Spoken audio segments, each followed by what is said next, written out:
Well, we're here. Now, where's that stupid porcelain sanctum? A crystal star's there, right? So they say, your putridness, and lo and behold, there it is now, right behind you.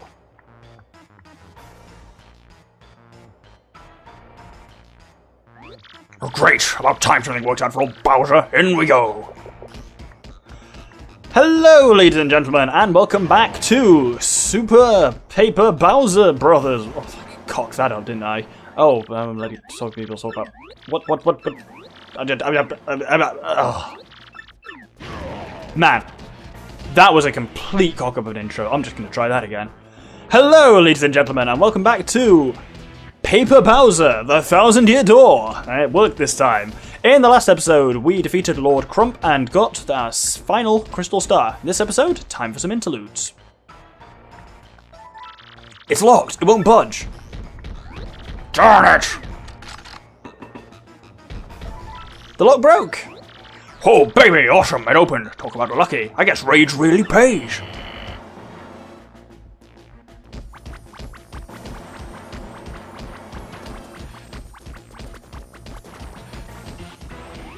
Yes, this is it, Haggy. This is finally it.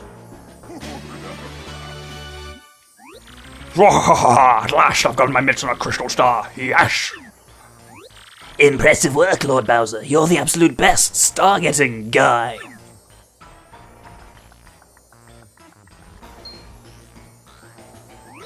You there. I have you now, villains. You are common thieves, aren't you? Aren't you? My eyes never deceive. What are you implying? I'm no little thief. I'm a remorseless king of evil. Bowser, the remorseless king of evil. So I'll take what I want, and I want fish. Uh-oh. Bowser, you say? Remorseless king of... What was that last bit again? Yes, well, no matter. Yes, so I deduced. And listen well.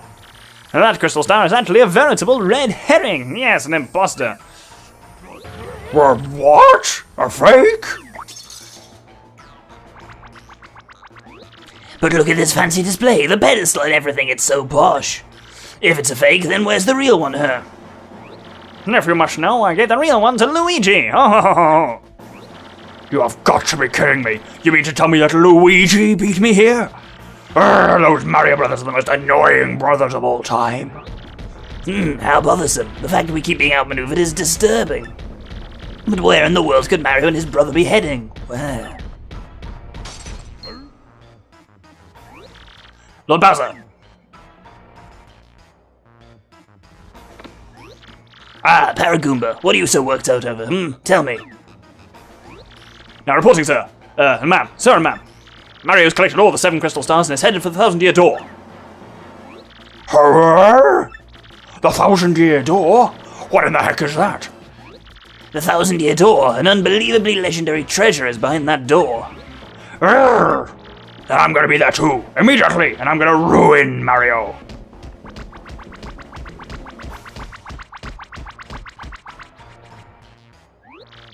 And you now, Luigi. Well done, lad. Way not to fail. Yet.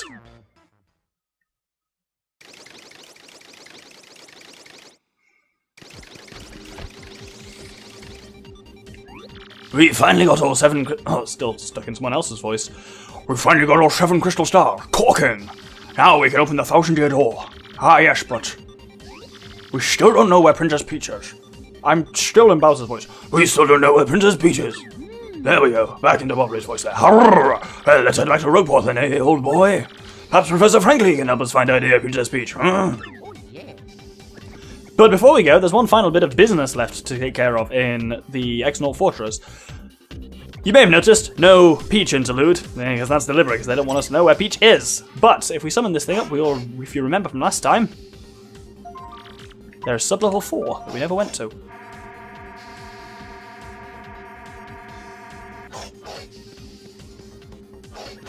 If we go to the left here, we will find a familiar sight. And a familiar sound, I suppose. Princess Peach's room. So, what happens if we go over to the right? Where are we now?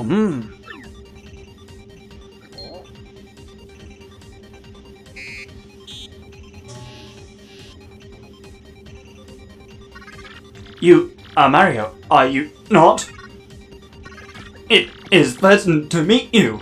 I am the main computer of this fortress. I am Tech. I must tell you something. That is why I brought you to this place. Princess Peach. I am so sorry. Most of my data was erased and my main power unit was shut down. Now running on backup power with only cache memory, trying to stay operational. Mario, you know that Princess Peach is not here, do you not? Please save. Peach, please. Princess Peach is with Grodus in the Palace of Shadow. I had to tell you that.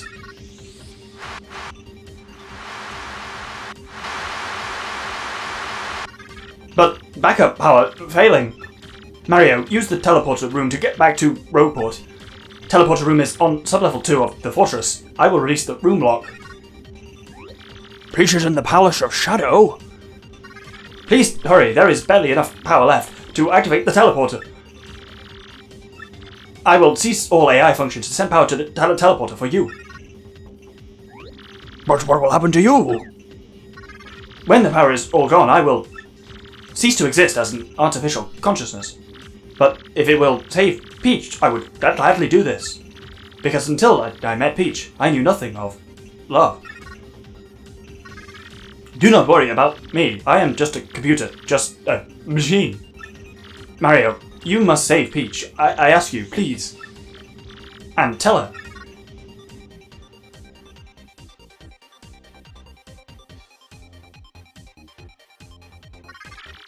Thank you for me.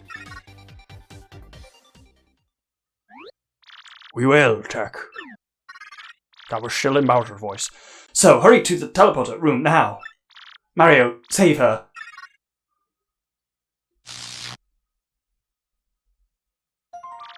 Tech system failure reported. Mario, we must save that princess. Oh, still stuck in. We must save that princess for the Tech fellow as well as for ourselves. Oh, yeah. I keep going into Bowser's voice when trying to do Bobbery.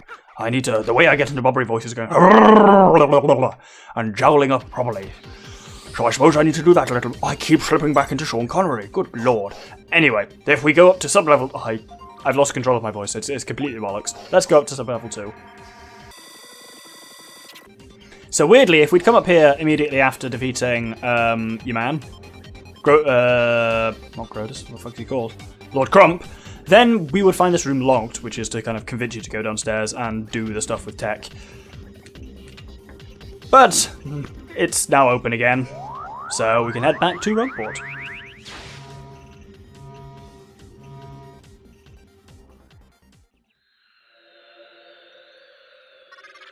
Peach, goodbye.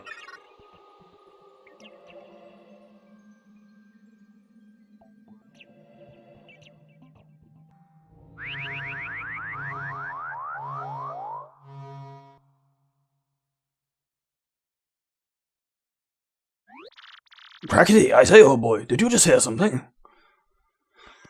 It looks like it's trying to imply there that Tech blew up the X0 base. We certainly can't get back to it. If we try and activate this, it doesn't react whatsoever. Apparently, it doesn't work. Apparently, that's not very convincing, is it? Let's open this door. Well, if it isn't Mario! Over here, son. You brought the crystal star back from the moon with you, didn't you? What? Talking to my good ear. The X0 fortress was on the moon? Ah, yes. So, Princess Peach was there too, I assume? Assuredly, but the X0 boss took her and made for the 1,000-year door. Ha-ha! Just a bit ago I smelled some rank air and went to the 1,000-year door. I saw a suspicious fellow in a cape go through the door with Princess Peach. Pardon? What? Dear fellow, you lead me to believe the door would open with all 7 crystal stars. Believe me, I know, but I'm quite certain of it. I saw it with my own eyes. I have a very bad feeling about this. Very bad. Princess Peach is in danger. Time is short. We must go to the 1,000-year door and rescue the princess. I'll run ahead and meet you there. Don't dawdle. You must come immediately. But we're going to dawdle. Of course we are. We have one final set of troubles to do, so let's head up to the trouble center. So we have 3 troubles available to us. We'll start with Gold Bob. I need you to take something to General White. Please come and get it with all speed. Meet me in Poshley Heights. Want to take on Gold Bob Trouble? Yes. This is an annoying one, but hey, we'll do it, and do it right. So, Gonzalez, how did you enjoy your cannon ride? I'd like to go to the moon and look for some investment opportunities. But enough of that. I need you to take this to General White immediately. You got a package. I think General White is back in Far Outpost now. It's a bit far, but you can handle it. And of course, we have a good history of finding General White, and he's always exactly where we expect him to, so this should be a nice, straightforward, easy, non-time-consuming trouble. Let's head to Far Outpost. Well, I suppose this is as good a chance as any to show off our new star move, Supernova, which costs 6 star points. Because if we win this battle, we're also going to level up, which is nice to see. So it costs 6, which is nice because it's powerful but doesn't drain everything, so you'll never be running particularly low. It does massive damage to all enemies, and it is ludicrously powerful and easy to pull off. Tap A. Basically, you have multiple levels of tapping A to do each level harder than the last. Level 1. Easy. You just got to fill the bar as quickly as possible, and if you don't fill it in the time limit, you don't advance to the next level. Every time, as you can see, you do it, these kind of silver webs go across it. I believe it's 5 to do. That was basically it. Is there one more? And your wrist starts to bloody kill by the end of it. There we go. That will do the full whammy of 15 damage to every enemy on the board. It is stupidly powerful, but I say, from full it'll bring you all the way down to 2, so gotta be ready for that, and God, it hurts your thumb, fuck me. Right, but that is a level up, which is nice. I'm gonna make sure I don't cock it up and do hit points this time. Don't know, I can just change it with Chet Rippo. Edge points. The edge points, I kind of went weirdly Scandinavian there. Don't know where that came from. A lot of stuff going on here because I've been fighting a couple of enemies just because I realised I was that close to a level up. But what do I need? I need badgers. So we're going to take off the tornado jump. Tornado jump is handy for taking out yuxas and not particularly handy for much else. And it's very expensive what it is. That leaves us with 5, which means we can put on a Defend Plus. There it is. So that brings my defense up again. It means that I'm considerably harder than my partners. But Mario dying is much worse than a partner dying. A partner dying just means you have to waste a turn to swap them out for another partner, but Mario dying is... that's game over. Anyway, let's head to General White's house. And he's not here, of course. Huh? General White? He left this morning, Wapao. He said he was going to see Cola Bartender in Rockport or something. Oh good, it's this again. Let's head to the Rockport bar. So, we speak to the barman here, not Flavio, never Flavio. General White? Yeah, I spoke to him just a second ago, actually. We're old buddies, he and I. I've known him since he was a little snapper that would explode over every little thing. And again, I was the kind of guy that would bonk people for smiling funny. That sounds really dodgy. Still, he turned out to be a fine bum, though. He never cured that wanderlust. Yeah, you're damn bloody right. I'm pretty sure he said he was up to Glitzville next. Of course he bloody was. I go pretty far with the guy who runs the juice stop there, too. So give him my best. Because you're basically the same person. Let's head off to Glitzville. So, here in the Glitzville Juice Bar, General White, he pounded 3 white chocolate and coconut mochas and bolted. He drops in once in a while. Hey, and you know that lady in the black dress? I think General White has a thing for her. But that's just my gut talking there. She's darn cute after all. Guys coming more for her than for the juice, I think. Hey, and just between you and me, one of her admirers is Rawcork. Ooh, and now that I think of it, General White said he was going to Far Outpost soon. But first he had to go and meet Gold Bob. Or not meet him, or something like that. Let's see who this woman is. Welcome back, Gonzalez. Everyone's been all at Twitter waiting for your return. We've all missed your fabulous moves. You may notice. That's Jolene. That's Jolene in disguise as X. And that's her kind of like alter ego when she's doing undercover work, or just not being the promoter. It's the old glasses make them a completely unrecognisable person thing. Nice little bit of detail there. Anyway, let's head to Poshley Heights. And it turns out General White isn't here, in a surprising turn of events. Ah, Gonzalez, General White was just here a moment ago, but you had the thing that I wanted to give him. What a rotten bit of luck. He said he was headed back to Far Outpost. That General White is a fine bobbin, but he does tend to wander. And once he's asleep, it's near impossible to wake him up, don't you know? I told him to stay out and awake, so get over to Far Outpost. Sorry about that. Let's head over to Far Outpost. And so back here, first things first, grab a star piece that I missed last time, and then we do this dance again. And it's the exact same script as it was last time. It even says exactly the same phrases. So, you know, I'm going to speed through that. Hut! Hello, Mario! Do you need something? Hut! What? A delivery from Gold Bob? You came all that way to bring it to me? Well, thank you for that. I'll take it off your hands. Ah, yes, well delivered. So you'll go fetch your reward, I assume. Say hello to Gold Bob when you see him. Well then, perhaps I'll go check on my cannon. Ugh. Now we have to go back to Boshley Heights to speak to Gold Bob. Did you find General White? I see. And you received it? Good. Thanks, Gonzalez. Here is your reward. 64 coins. Really not worth the amount of effort, and that trouble really annoys me because it's a complete rehash of the General White chase, even down to the waking up scene. It was annoying the first time. The second time, it just feels lazy and irritating. Anyway, 2 more troubles to do this episode, and then some more stuff to do, so let's head back to the trouble center. And here we take on Gob's trouble. I've lost my voice because of this stupid stuffy cold, Yaboomski. I want someone to bring me some honey candy, ya pal. Great for throat, I hear. I think you can make it by combining cake mix and honey syrup, ya chow. I'll be waiting next to Snowman in Far Outpost.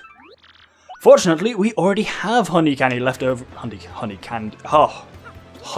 candy left over from our cooking extravaganza many episodes ago. So we can just take it straight there. So let's head over to Far Outpost again. For the final time, though. And here, indeed, next to the snowman is Gob, who has, obviously, lost his voice. That's terrible. I'd think about that. Sure, honey candy then, it seems. Finally I can speak, ya pal. I had been exploding so much that I completely lost voice, ya bluey. Thanks, ya crackety. Here is a token of my appreciation, ya boom. You got 20 coins. You solved trouble, yay for you. Now we need to head back to Trouble Station and take on Final Trouble.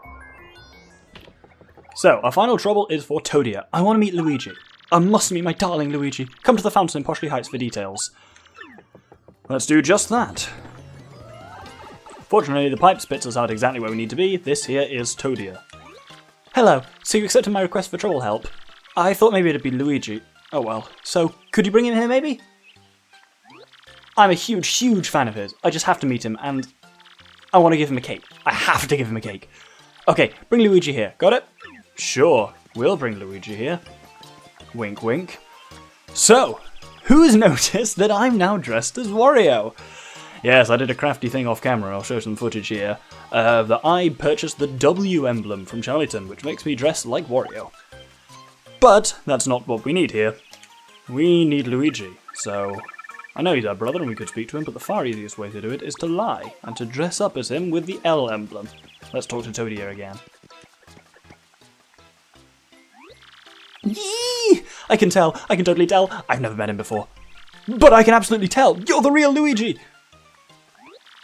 I knew it! This is so cool. Oh my gosh, what should I say? That's a weird noise to make. I'm totally freaking him out. I'm freaking out Luigi. Oh no, what should I do? Oh, right, the cake. The one I baked was a total loss, but Zesty did a great job on this one. Here you go, Mr. Luigi. Please, take this. You got a choco cake, 5 HP, 15 FP. Hey bro, say, why are you dressed like me? You've never noticed before now.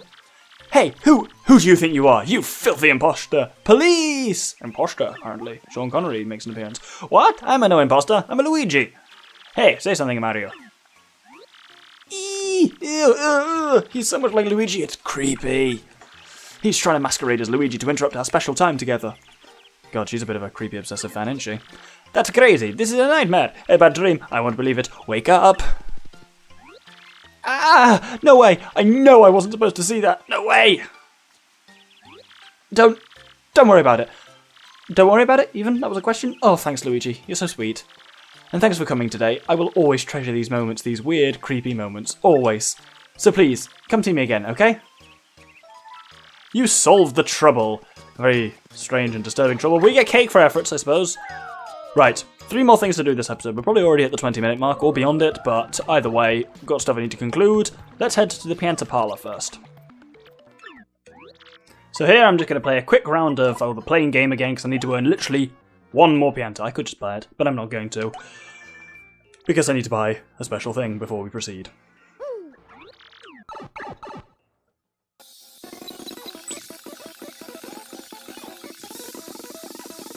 Ha! Look at that! I spent 10 and I got 11, which means I got exactly the what I wanted, which is 34, which is perfect.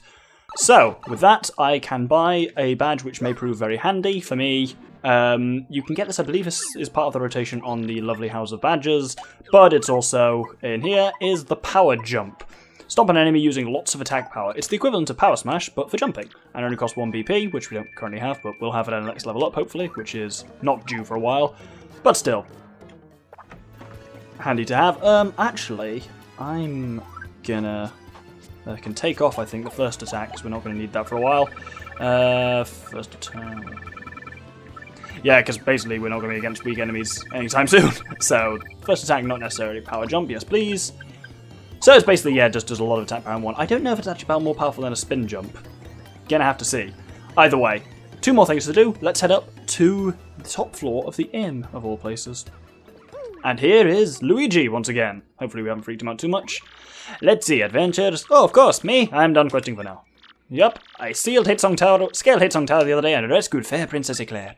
That's one adventure I'm never going to forget. Nope, it was just too exciting. It was just bonkers, bro. Want to hear what happened? Here's a pretty long story. Well, like I said, it's a really long story, and this part is just crazy, but here goes. Hitsong Tower stands atop a jagged, unclimbable cliff and beyond the northernmost sea. The winds whistle down the cliff, howling like banshees singing songs of hate. People say it's pretty much the scariest place in the world, and I had to go there. Blocking out the bone-chilling howls, I somehow managed to reach the tower's door. I was terrified, but thoughts of Princess Eclair warmed my heart and gave me power. All of my companions felt the same way. They were with me to the bitter end. The door to the tower swung open slowly to reveal an inconceivable darkness. I tried to call out by Princess Eclair's name, but I couldn't even breathe because... As I strained my eyes in the darkness, I saw the most terrifying beast of all. The Chestnut King himself appeared before me. He was monstrous and drooling. Puddles of toxic goo dripped from his mouth, melting the very ground at our feet. I couldn't stop shaking, but I gritted my teeth and focused and faced the evil beast dead on. I dodged the king's fangs and jumped on his chest and gave him a hammer whack. My swing split... Oh, I can't say this properly. My swing split the air and I crashed dead center onto the Chestnut King's skull. Oh, pardon me up, bro. I was going toe-to-toe with the king and I was loving it. This is it, I thought. I can win this. I'll risk it all on my next blow. I gripped my hammer tight and waited for my moment. The tension stung me. Shwack! The ocean winds raged against the tower windows. With that sound as my call to battle, I advanced with no mercy in my heart. And then... I beat him. I defeated the Chestnut King. An even worse beast came next, a nightmare thing, but I beat it too! I rescued Princess Eclair. It was all over. And then I came back to Robot and had a light lunch. And that is about it. Huh? You think there's more to the story than that? Oh, not at all. That is it. That is the whole story of the quest of Princess Eclair. That's the end. But my adventures won't end here, bro. They'll never end. I think I was supposed to sound hopeful, but I really made it sound quite depressing. They'll never end. I am trapped in this way forever. Anyway, if we head over, that's the end of Luigi's stories. Final thing we need to do is head onto the rooftops over here. Make sure before you're doing this, well, if you're playing along, you don't have to do this because you're about to see it all anyway, but we need at least 80 coins for what we're doing, and we have 90. Perfect. Let's head over here. And up on this roof is this character, Grifty. He or she appears after Chapter 4, and gives you some interesting backstory. You have to pay for it, but it's worth it. Good day to you, sir. Is there a tale you want to hear? These are the tales I can tell you now. I think different ones unlock at different times, but we have them all, so we'll start with the fearsome demon. Ages ago, a city flourished here in peace and splendor, but it was destroyed in a single day by a demon from the dark beyond. Historians claim a great calamity befell the city, but nay, it was a demon. The city sank below ground, and 1/4 of the city became the demon den. This demon put fear into the hearts of all men and sent out minions to take the land. And its den, its palace, grew rich with the treasures stolen from all over the world. In order to increase its already formidable power, the demon created crystal stars to hold the essence of the heavens. One of these stars was placed in each country to exert the demon's influence. One of the castles built to contain these stars still stands near Petal Meadows. The demon built a dungeon near its palace and filled it with terrifying monsters. All those who fell into disfavour were thrown into this dungeon to rot. That would be the Pit of 100 Trials. Yay, and the demon also had 3 dragon pets, Hooktail, Gloomtail, and Bonetail. These dragons flew across the land, spreading fear and sorrow over all. Even now, the mere mention of a dragon is enough to give some the terrors. One day there came a hero who could vanquish the fell demon. The young Toad from Petal Meadows was strong of arm, but shy of voice. All those around the boy teased him endlessly about the way he spoke. But when the demon cast his fearful gaze across the land and reached out, the young Toad used his strength and honour to defend his people. And he became a hero to all, despite his odd voice. There was a wise Goomba from Bogley Woods gifted in the knowledge of the world. When beasts rose to take the woods, this knowledge helped the people fight them. And this Goomba, who knew the way every monster would attack, she began to think of a way to banish all monsters from the land. A Koopa who travelled the world alone in search of learning the darkness coming... A Koopa who travelled the world alone and learned of the darkness covering the land. He went alone wherever evil dwelt, and banished it with his shell and sheer bravado. The monsters grew to fear this scar-riddled Koopa, who thwarted them at every turn. But the brave Koopa was finally taken in a trap set for him by the monsters. But then, a Boo who fought with the monsters came and used her magic to free him. The brave Koopa's spirit had melted the heart of the cold Boo lass. The Boo used her powerful magic to learn more about the evil they faced. "We cannot destroy this darkness alone," she decided, her face a grim mask. "We need the Toad Hero of Petal Meadows and the wise Goomba of Bogley Woods." The Boo's magic drew the 4 heroes together to send the demon from the world. And so the 4 heroes finally set out for the Palace of Shadow. The power of the world-devouring demon was greater than any could imagine. But the wise Goomba soon realised that this was the power of the crystal stars. She thought of a way to take the stars and use them against the demon. She told the other heroes of her plan and set it in motion, banishing their fears. The Boo's magic and the Toad's strength created a gap in the demon's defences. At that moment the brave Koopa seized the stars and succeeded in badly damaging the demon. But even the brave Koopa's stroke was not enough to end the demon's reign. The wise Goomba thought of another use for the crystal stars in that dire hour. She suggested sealing the demon forever with the crystal stars. All agreed. The heroes matched their strengths with the power of the crystal stars, and they successfully sealed the demon's soul within the deepest part of the palace. Together they made it so only all 7 crystal stars could break the seal. The 4 heroes thought they had sealed away the demon and all of its powers, but the demon used a tiny opening before the seal was complete to curse them all. While holding the crystal stars, they'd feel nothing, but when they let them go, a black box would appear to seal their souls within. The 4 heroes travelled the world, scattering the stars so the seal would remain. But the last 4 stars each carried the curse, which claimed each hero. The hiding places of many of the crystal stars have now faded into legend. But some say that the wise Goomba hid one in the great tree. At that time, many monsters wandered in the nearby Bogley Woods. The tiny punies were always tormented by their fierce appetites, it was said. Pitying them, the Goomba hollowed out the great tree for the punies to live in. The punies were so grateful that they swore to protect the crystal star there. Once the Boo heroine hid her star in a steeple, she was trapped in the nearby town. Some say the crystal star lies in that steeple still.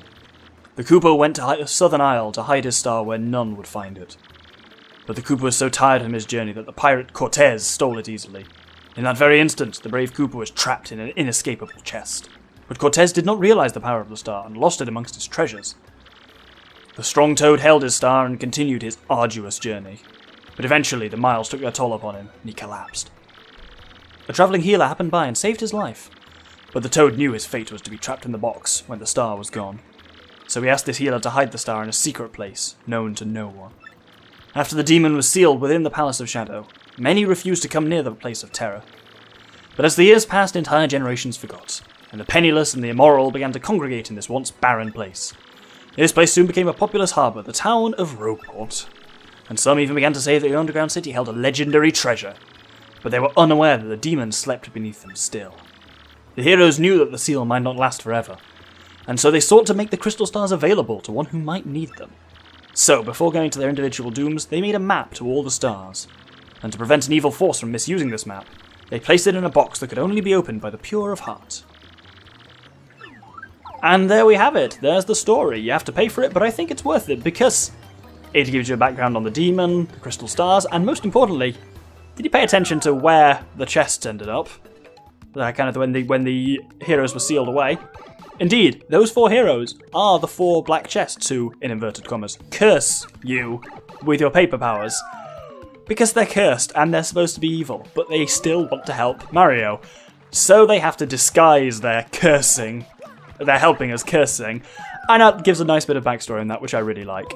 Anyway, thank you very much for watching. We've done a lot this episode. We've done some interludes and done the final batch of troubles.